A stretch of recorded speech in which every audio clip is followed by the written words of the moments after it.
Oh, my apologies. I mistook that for rummaging through trash, Emma remarked with a victorious grin, oblivious to the fatal error she was about to make. I go by Sally, 32 years young, employed as a seamstress within a bustling TV and film studio. My days are filled with the delicate task of mending costumes, a diverse array ranging from opulent period ensembles to the mundane attire of modern-day dramas. It's my duty to ensure they fit the bill of their era and the actors who don them, tending to any wear and tear accrued during filming. In my daily routine, I navigate through piles of fabric, maneuvering sewing machines and wielding irons with practiced precision. While my primary responsibility lies in the art of garment repair, my true expertise lies in the craft of sewing. From intricate fixes to crafting creations from scratch, my hands are adept at bringing fabric to life. It's a skill passed down from my mother, a gift I've nurtured since childhood. This profession feels like more than just a job to me, it's a calling. Despite the erratic hours and occasional unreasonable requests, my passion for this work remains unwavering.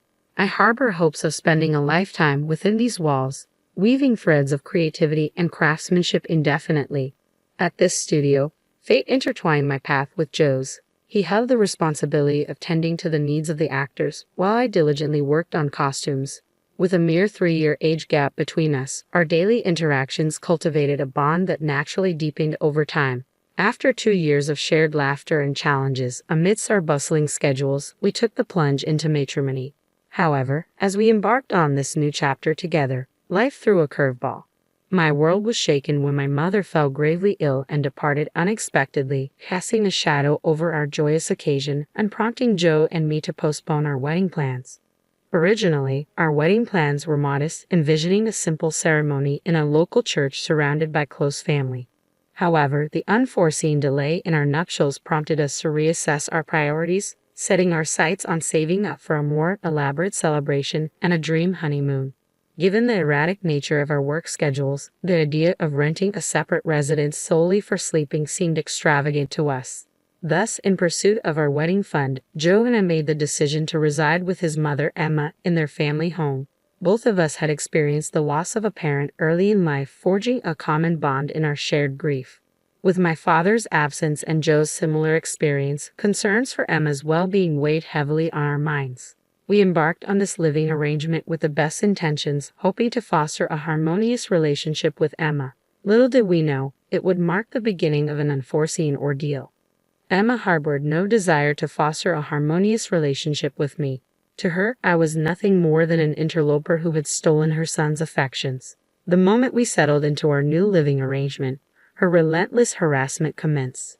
Every corner of the house became an opportunity for criticism, each word laced with disdain. If I cleaned Sally, she would begin, launching into a tirade about the state of the house and questioning my upbringing with thinly veiled insults.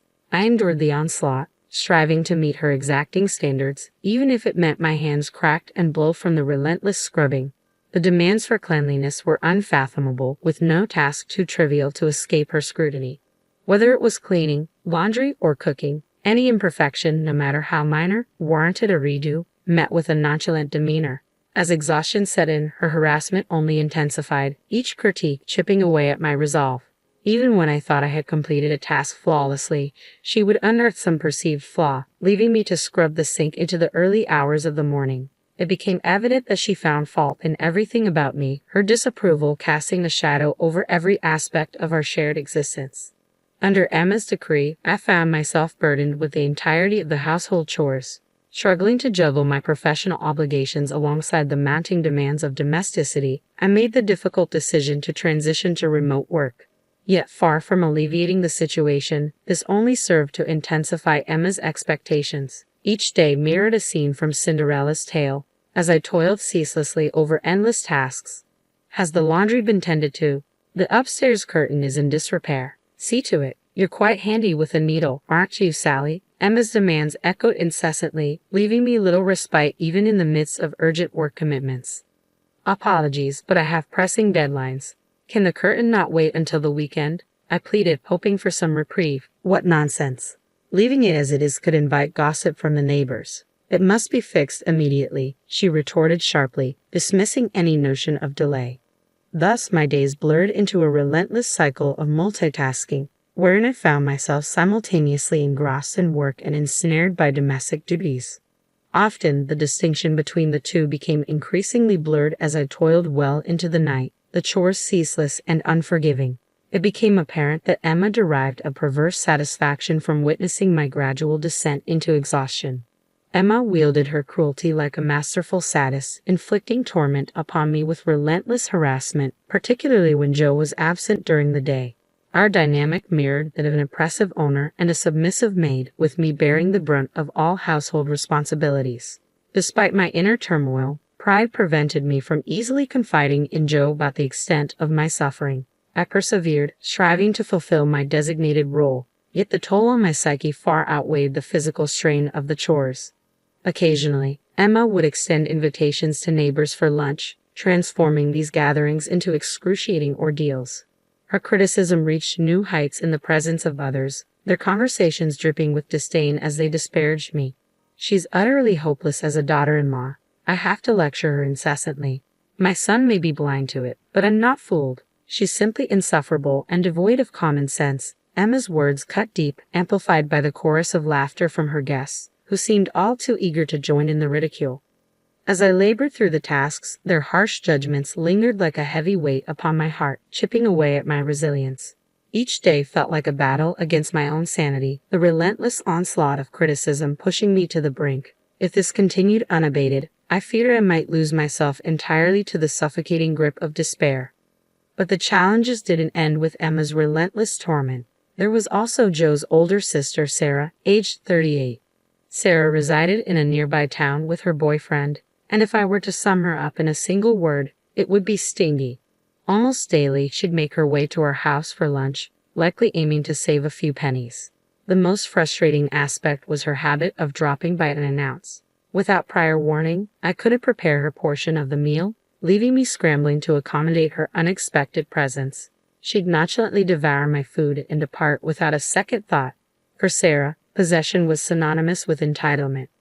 Everything in her possession was hers by default, extending even to items within her parents' home. Just what I needed. I was running low on tissues. I'll take these, she'd declare, helping herself to whatever caught her eye, regardless of its ownership. But Sarah, I purchased those for Emma. I'd protest, only to be met with a withering glare. What's the issue? You're always at home, aren't you? Just buy more, she'd dismiss, echoing her mother's callous disregard for boundaries. It's a marvel how Joe managed to emerge from such a family with his character intact. However, the greatest inconvenience arose when Sarah would pilfer ingredients meant for dinner without a word of permission. Each time, I'd be forced to abandon my chores and rush out for yet another shopping trip, disrupting the delicate balance of my already tumultuous existence. One day, I reached my breaking point. Sarah, could you please give me a heads up before taking anything? I mustered the courage to confront her. Little did I know, she promptly relayed the incident to Emma. Have you forbidden Sarah from visiting us? Emma interrogated, her accusatory tone slicing through the air. What? No, I never said that, I clarified, taken aback by the accusation. So, you're suggesting Sarah's fabricating stories? Emma's words hung heavy in the tense atmosphere, leaving me trapped between Sarah's deceit and Emma's vindictiveness. Enduring Emma's cruelty alone was a torment, but when compounded with Sarah's falsehoods, the mental strain became unbearable. One day, as I walked past the room where they conversed, their voices carried enough for me to catch their words. It's as if we have our very own maid. Isn't it wonderful? I'm envious. Send her over to my place as well, Sarah remarked, her tone laced with mockery. A maid? Am I not your daughter-in-law? I interjected, unable to contain the hurt and indignation welling within me. Though I had silently accepted the role of a maid, hearing it vocalized pierced me to the core. In that moment, something deep within me snapped. That evening, I mustered the courage to bare my soul to Joe. I've reached my limit. I've endured Emma's torment for as long as I can bear. Please, I need to find a way out of this situation. After a solemn pause, Joe's response was unexpected yet welcomed. All right, we've managed to set aside enough funds. Let's make plans to move out soon. Truly, I'll begin searching for a new place immediately, I exclaimed, tears of relief cascading down my cheeks. Unbeknownst to us, Emma was lingering just beyond the threshold of our room, overhearing our conversation. Little did we realize this moment would set in motion a series of peculiar events, unraveling in ways we couldn't have foreseen. From that pivotal day forward, the once dreary days began to gleam with newfound hope. I harbored a singular aspiration to craft my own wedding gown, a masterpiece born from my expertise in sewing.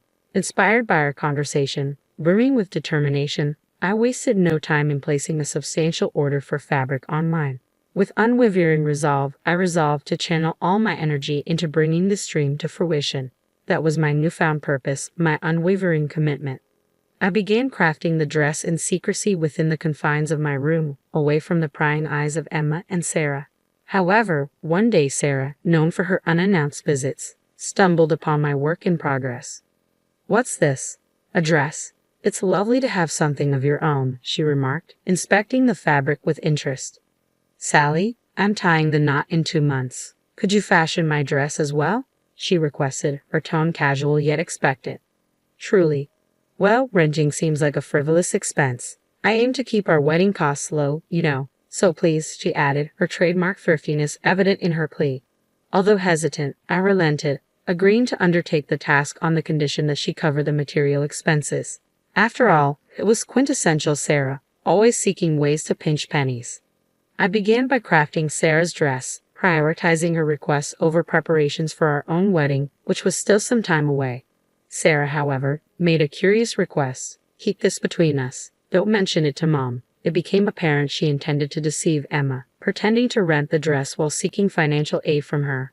Whatever she paid me for the materials, she was determined to recoup, showcasing a level of frugality that bordered on impressive. I confided in Joe about the situation, hoping for guidance. His response was unsurprising yet disheartening. Once Sarah sets her mind on something, she rarely wavers. "I know it's a lot to ask, but if you could make the dress for her, it would greatly assist us," he admitted, his tone tinged with resignation. Though burdened by the request, I accepted with a determined smile. "Consider it done. I'll put my best foot forward," I reassured him, steeling myself for the task ahead. The prospect of being compensated for my efforts provided a much-needed source of motivation. I viewed it as an opportunity to refine my skills, all while saving on materials for my own wedding dress. Additionally, there lingered a glimmer of hope that this endeavor might foster a better rapport with Sarah. With this in mind, I dedicated myself to the task of dressmaking, squeezing it in between my household duties and primary job.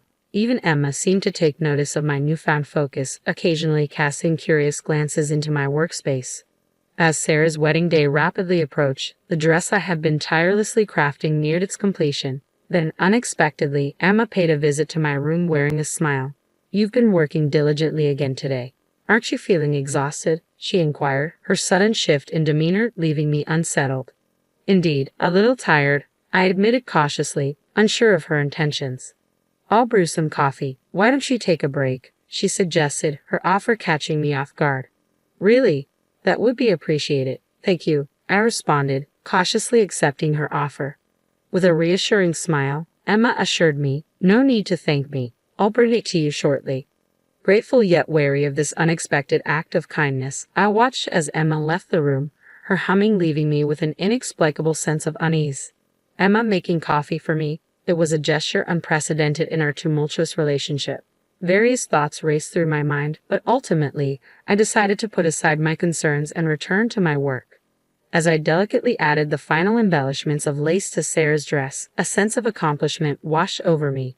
Despite the garment being intended for Sarah, I couldn't help but infuse it with a touch of my own care and affection. Suddenly, the aroma of coffee filled the air, signaling Emma's unexpected arrival. "Sally, may I come in?" she called through the door. Caught off guard, I hesitated before granting her entry. As she stepped into the room, my eyes widened in disbelief. Emma bore a tray overflowing with cups and saucers, each brimming with coffee. "Emma, wait, this wasn't just for two," I protested, noticing the excessive quantity of beverages. With a clumsy movement, Emma attempted to maneuver further into the room, causing the tray to teeter precariously. In a moment of panic, I reached out to steady her, but it was too late. The tray slipped from her grasp, sending cups crashing to the ground and coffee splattering in every direction. In the ensuing chaos, I stood frozen, my gaze fixated on the ruined dress now adorned with splotches of coffee resembling a peculiar giraffe pattern. A scream escaped my lips involuntarily, echoing the shock and dismay I felt in that moment. As I glanced up, I couldn't help but notice the fleeting smirk on Emma's face. "Oh no, I'm terribly sorry. It was an accident," she offered, her voice tinged with feigned remorse. "Are you alright? Wait, is that a dress? I thought you were rummaging through the trash." Emma's words pierced through me, leaving me speechless and bewildered. The shock of her actions rendered me momentarily speechless, my mind racing to comprehend her motives. Attempting to mask her malicious intent, Emma feigned concern. "Oh dear, you can't possibly wear that for your wedding, can you?" she remarked, her false sympathy thinly veiling her true intentions. It was then that my suspicions solidified into certainties. Emma was deliberately trying to sabotage our wedding, perhaps in a bid to thwart our plans of moving out afterward. But there was no time for anger. With adrenaline coursing through my veins, I darted to the bathroom with a stained dress and towel, frantically attempting to rinse off the coffee before the stain set. Emma's presence loomed in the doorway, her malicious grin fueling my determination to salvage the garment. "Need any assistance?" she offered with a sickening sweetness. "No, I'm perfectly capable," I retorted tersely, my voice tinged with a cold fury born of anger and panic. Just then, Sarah materialized behind Emma, her voice cutting through the tension like a knife. "What's going on? Are you tormenting Sally again?" Sarah's words hung in the air, a stark contrast to Emma's deceitful facade. "No, it's just an unfortunate accident. I accidentally spilled coffee on her dress," Emma replied smoothly, her tone dripping with insincerity. Emma's words dripped with apparent enjoyment, sending a chill down my spine. This was already a dire situation, but what followed was unexpected. "What? Are you serious? That's my dress." Sarah's voice rang out, incredulous and bewildered. Emma stood dumbfounded, her expression a mix of shock and disbelief. "Yours, Sarah? What do you mean? I had her make my dress. What am I going to do?" "My wedding is in 2 weeks," she exclaimed, panic seeping into her voice in a way I had never witnessed before. As I continued to scrub the dress, their frantic exchange unfolding before me, a realization dawned upon me. I had never disclosed to anyone that I was making the dress for Sarah. Emma's assumption that it was intended for me suddenly made sense. She wouldn't have purposefully spilled coffee otherwise. If she had known it was for Sarah, there would be no motive for her to ruin it. Joe and I have long harbored plans to escape the oppressive confines of this family home once the wedding is behind us. In Emma's eyes, I've forever been the interloper, the thief cat who dared to snatch away her beloved son. The idea of her son being whisked away by someone she deems a mere maid is unbearable to her. In her mind, sabotaging our wedding seemed like a desperate attempt to anchor her son to home. Such petty and vindictive thoughts birthed her bizarre actions. Sarah's fury erupted like a storm, her accusatory words aimed squarely at Emma. "How could you? Everything is ruined. I can't believe my own mother would sabotage my wedding. I'm truly sorry, Sarah. Please find it in your heart to forgive me. I had no idea it was your dress. You don't think I would intentionally do such a thing, do you?" Emma's voice quivered with genuine remorse as she finally revealed her true feelings. As the heated exchange unfolded, I focused intently on washing the dress, feigning obliviousness to their confrontation. Suddenly, a man's voice cut through the tension, causing everyone to turn in unison. "Oh, Joe, when did you arrive?" Sarah exclaimed, startled by her brother's sudden appearance. "So, that's what happened, Mom," Joe stated calmly, his expression inscrutable. I hadn't even realized he had been silently observing the scene unfold, his arrival timed perfectly amidst the chaos of the argument between his mother and sister. Joe's voice pierced the air, tinged with palpable disappointment. "You watched Sally pour her heart into that dress every single night, only to deliberately ruin it. That's truly despicable." "It's not what you think. This is," Emma began, attempting to defend herself, but Joe's interruption cut her off. "Don't try to make excuses." Joe's voice rose with frustration, causing Emma and Sarah to recoil in surprise. Emma, in particular, seemed stunned by her son's rare display of anger, a stark departure from his usual demeanor. Maintaining his composure, Joe continued, his tone heavy with sadness. "I'm deeply disappointed, Mom. Sally endured your mistreatment all this time, hoping that one day you might change. She did it for my sake, because you're my mother." As Joe's words resonated through the room, a surge of emotion welled within me, threatening to spill over as tears. I had once misconstrued Joe's demeanor as indecisive and overly deferential to his mother, But now I witness a man steadfast in his determination to defend the woman he loved. Joe's unwavering stance, though perhaps unexpected, ignited a renewed admiration within me, reigniting the flames of my affection for him. Addressing Emma with unwavering resolve, Joe pressed on. "This is where we stand, Mom. I can't simply overlook what's happened. I'm sorry, but Sally and I will be leaving this place as soon as possible. I intend to stay until the wedding for your sake, but I cannot prolong our stay any longer." Though it was just a dress this time, who's to say what the future holds? Sally could be in danger next time, and by then, it might be too late. Emma, taken aback by Joe's assertion, interjected with a vehement denial. "Danger? Mom, I would never put her in danger." Joe's voice quivered with restrained anger as he confronted Emma. "How could you speak so callously after destroying all of Sally's hard work?" While his tone was measured, his frustration was unmistakable. This was his mother, after all, and Joe chose to express his discontent with quiet intensity rather than resorting to aggression. As Joe's words hung in the air, his expression shifted into something I had never witnessed before, an amalgamation of anger tinged with profound sorrow. It was a stark departure from the affectionate bond he shared with his mother.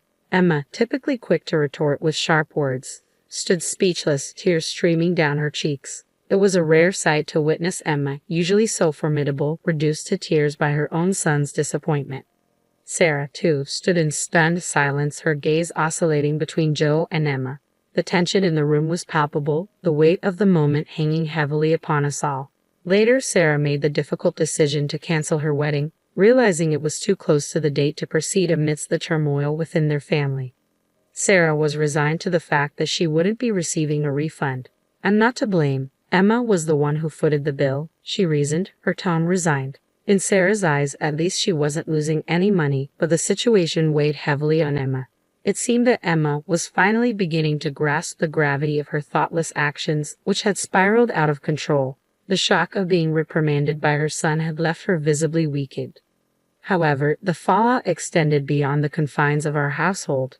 Sarah's abrupt cancellation of the wedding incensed her boyfriend and his family.